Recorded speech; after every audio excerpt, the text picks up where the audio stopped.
2022년 2월 지구촌의 많은 사람들은 주로 TV 앞에 앉아 전세계인의 축제를 즐겼습니다.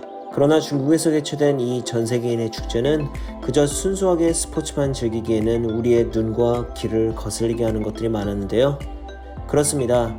올림픽은 보통 스포츠만을 다룬 듯하지만 사실 이는 개최국의 이미지 선전과 효율적인 교통 인프라, 숙박, 관광, 문화 등과 관련한 시스템적인 효율성을 알리는 데 활용되곤 합니다. 그런데 그 개최국이 전체주의 독재 공산국가라면 그들의 이미지 선전에 대한 의도는 우리에게 더욱 도드라져 보입니다. 에이린 군은 미국에서 태어나고 미국에서 자랐지만 이번 베이징 올림픽에서 미국이 아닌 중국 대표로 활동했습니다.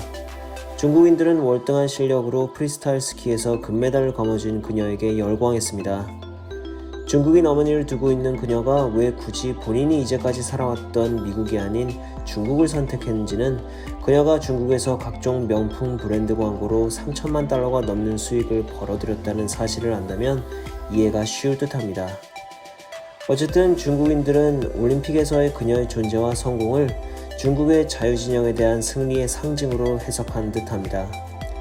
에일린 구의 개인적인 선택과 그를 해석하는 중국인들이야 어찌됐건 상관없지만 그들은 정말 승리한 것일까요? 물론 우리들도 내외적으로 여러가지 문제들이 있지만 우리들은 적어도 민주주의와 다양성을 기반으로 한 자유를 즐기고 있으며 그들은 말 한번 잘못했다가 끌려가서 한동안 쥐도 새도 모르게 사라져버리는 나라에 살고 있는데 말입니다. 지난해 중국의 테니스 선수 펑슈아이는 중국 공산당 간부에게 성폭행을 당했다고 용기를 내어 목소리를 내었습니다. 그 결과 그녀는 몇 달 동안 가족들과 대중들의 눈에서 사라졌습니다. 몇 년 전 중국의 톱스타 판빙빙은 약 4개월간 완전히 증발했다가 다시 나타났습니다. 그 이유에 대해서는 탈세설이 우세하긴 하나 어느 것 하나 확실한 것이 없습니다. 우리들도 사회적 약자들이 불이익을 받는 여러 사례가 있고 이것이 큰 사회 문제로 남아 있습니다. 아무리 그래도 한 소수민족 전체를 감옥에다 가두는 중국보다 더 심각한 사회 문제를 가진 곳이 있을까요? 위구르 문제는 국제사회에서 인종청소라며 규탄에 맞지 않고 있습니다. 1997년 영국은 홍콩을 중국에 반환한 바 있습니다. 이 반환과 함께 중국 정부는 홍콩 언론의 자유, 독립된 사법부, 그리고 민주주의 정부에 대한 유지를 약속했었습니다. 물론 새빨간 거짓말이었습니다. 홍콩 사람들의 자유는 지금 현재도 짓밟히고 있습니다. 당연히 중국은 그 누구도 이런 것들에 대해서 말하기를 원하지 않습니다. 그리고 중국 밖에서 목소리를 내야 하는 대부분의 사람들은 이런 것들을 알면서도 공개적으로 비판하지 않습니다. 왜냐고요? 다 돈입니다. 2년 전 미국 NBA 휴스턴 로켓스의 임원인 데릴 모레이는 홍콩을 지지하는 트윗을 올렸다가 중국으로부터 엄청난 압박을 받고 사과를 강요받았는데요. 그는 굴복할 수밖에 없었습니다. 이는 다름이 아니라 NBA는 중국과 수천억 원에 이르는 텔레비전 중계 계약을 맺고 있기 때문이었는데요. 여기에 한술 더 떠서 미국 NBA 슈퍼스타 르브론 제임스는 데릴 모레이가 상황을 고려해서 좀 더 사려 깊었어야 했다고 했습니다. 글쎄요, 어떤 상황이 있을까요? 아무래도 중국에 자신의 이름으로 된 농구화를 팔아야 하는 상황이 아니었을까요? 우리가 너무나 잘 알고 있는 구글의 슬로건입니다. 돈 벌려고 악해지지는 말자인데요. 그러나 중국 시장이 너무나 매력적이라서 그런지 그들은 조금만 악해지자고 한 바 있습니다. 이렇게 중국은 서방의 기업 및 연예인들에게 달콤하지만 위험한 제안을 해왔습니다.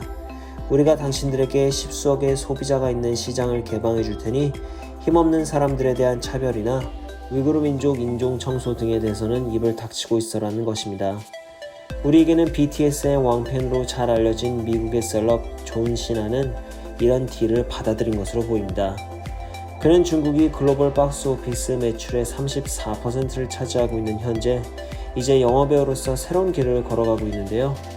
존 시나는 영화 홍보차 대만을 방문해서 대만이 전 세계에서 이 영화를 보는 첫 번째 나라가 될 것입니다 라고 했습니다. 전혀 틀린 말이 아니었고 그에게 대만은 중국과는 다른 독립된 국가였지만 당연히 이런 발언은 중국인들의 심기를 건드리고 말았습니다. 엄청난 비난에 시달리던 그는 결국 다음과 같은 영상을 중국판 트위터인 웨이보에 게시하게 됩니다. 我必须说，现在就是很重要。我爱更尊重中国，更中国人。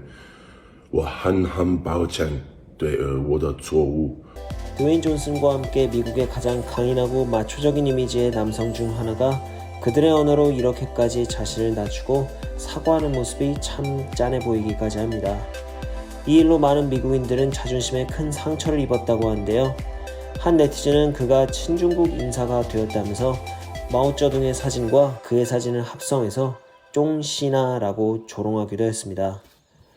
중국은 누구도 불편한 진실을 말하지 못하게 한 것뿐만 아니라 자신들이 원하는 그리고 자신들의 것이 아닌 것들을 그들의 소유라고 우긴 데에도 도가 텄습니다. 그들은 대만뿐만 아니라 티벳, 홍콩, 그리고 동북공정을 통해 고구려 역사를 집어삼키려 하고 있습니다.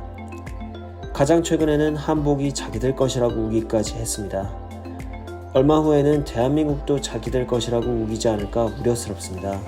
그럴 리가 없다고요? 몇 년 전 자신이 태어나고 자란 국가의 국기를 들고 나왔다고 중국인들에게 가루가 되도록 욕을 먹고 미안하다고 사과까지 해야 했던 트와이스의 쯔위를 보면 언젠간 중국인들은 우리 아이돌이 태극기를 들고 뮤직비디오를 찍었다고 난리를 치며 사과를 요구할지도 모릅니다. 그리고 돈에 미친 어떤 연예기획사는 그 아이돌에게 사과를 종용할 수도 있을 것입니다. 우리는 이들의 이런 행태에 결코 가만히 있으면 안 됩니다. 그렇다고 수년 전 우리가 일본에 했던 것처럼 노제팬을 외칠 수 있을까요? 우리가 먹고 마시고 입고 그리고 쓰는 대부분의 것들이 모두 중국에서 오는데 말입니다. 우리가 중국의 일거수일투족에 방심하지 않았으면 하는 마음입니다. 이제까지 조금은 씁쓸한 영상을 시청해 주셔서 감사합니다. 金钱看齐，墙上写着“秦香莲的32岁了，转个当朝，驸马郎的旗帜王啊满。”